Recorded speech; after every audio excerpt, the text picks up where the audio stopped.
مساء الخير عليكم. اليوم الوصفة ديالنا الوصفة ديال الحلوى ديال كعب غزال اللي بزاف كيسقسيو عليها الطريقة ديالها العجينة ديالها.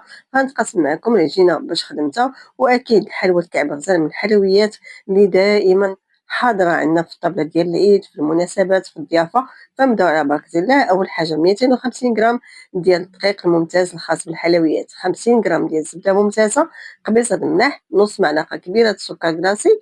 غادي نبقى نخلط كلشي بالاصابع ديالي بحال اللي كنرمل العجينه ديالي. واكيد كنقول لكم يعني الدقيق يكون خاص بالحلويات. دائما الحلوى ديالكم بغيتوها تجي مزيانه خاصها تكون يعني المكونات ديالها جوده، وخصوصا الطحين الزبده.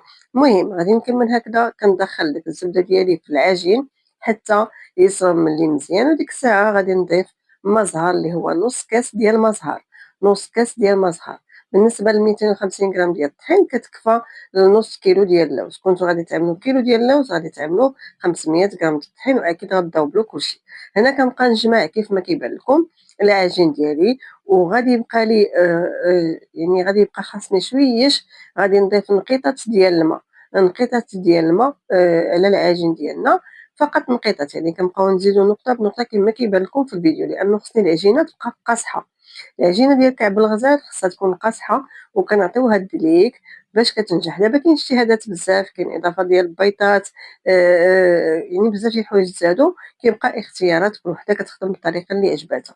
هنايا بزاف حتى كتجمعني العجينة مزيان. هادشي اللي بغيت غندير واحد شويش، نعطيها الدليك غير ماشي بزاف، ومن بعد نعملها في السلوفان ونخليها جانبا نقوز العقدة. عندي هنايا 500 غرام ديال اللوز بلدي مفسخ، غادي نعمل معلقة صغيرة د الجليكوز، نص معلقة صغيرة ديال المربى ديال المشماش، وثلاثة ديال حبات المسكر حرة مدقوقة مع شويش ديال سكر كلاصي.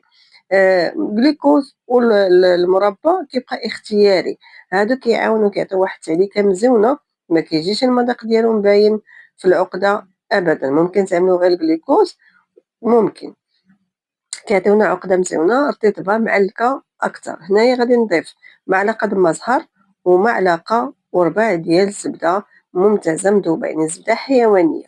صافي كنبقى ندخل في العقدة ديالي. أنا مسرعة الفيديو غيبان لكم بحال يعني مسرعاه، ومن بعد غادي ندلك العقدة ديالي مزيان بهاد الطريقة كيف ما كيبان لكم. إلا طلقت لكم الزيت كترشوا مزهر سخون غير شيشات وكدلكوا، كتعطيكم واحد العقدة رطبة معلكة. أنا راه دلكتها غير قطعت الفيديو، أما يعني دلكتها لأنه طلقت لي الزيت، فكنت كنرش المزهر سخون، كندفع بهداك يعني باليد ديالي بالكف ديالي حتى كملت العقدة.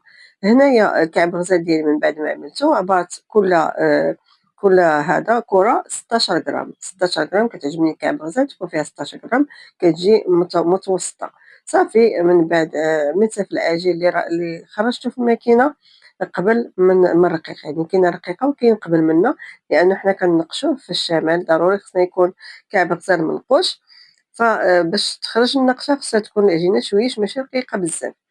نتوما إلا غتعملوه ماشي منقوش فتعملو غير رقيقة مرة ماشي مشكل. العجينة كتجي مزيونة الصراحة وكتعاوننا في الخدمة، ما كتقطع ما حتى حاجة. كيف ما كتبان لكم غير كنأكد عليكم العجينة ما تخافوهاش، خصها تكون قاصحة قاصحة وتعطيوها الدليك. صافي هنايا غادي نوريكم الطريقة كيفاش كنقشو حنايا الكعبة ديالنا أولا كعب غزال. وكما قلت لكم هو من الحلويات ديال الهمة وديال الشان، وضروري خصو يكون في المائدة المغربية، في الأعياد ديالنا، في المناسبات ديالنا، في الأعراس ديالنا، وكنفتخروا به كحاجة من تقاليدنا العريقة. وكنحاولوا نحافظوا دابا على الحلويات القديمة ونرجعوهم للمائدة ديالنا. ولاحظت هذا العام الحمد لله الحلويات المغربية رجعوا وبقوة. يعني واخا البريستيج كاين، ولكن التقليدي كاين وبقوة. فالمهم هنايا غادي نوصل لاخر الفيديو. في الطياب ديالنا حنا الكعب غزال في الشمال خصو يبقى اللون ديالو ابيض، يعني ما يتحمرش. حنا كنعملو الفران بارد، العافية مهيلة فحال الشمعة، وكنخليوه 10 دقائق كنطفيو عليه فقط. بالنسبة لكعب غزال ملي كنخليه ليلة كيبات، يعني ليلة ضروري باش كينشف. الحلويات د اللوز كيبغيو ينشفوا، ضروري نخليوه ليلة قبل، أولا إلا طيبنا عملناه في الصباح بكري ممكن نطيبوه بالليل.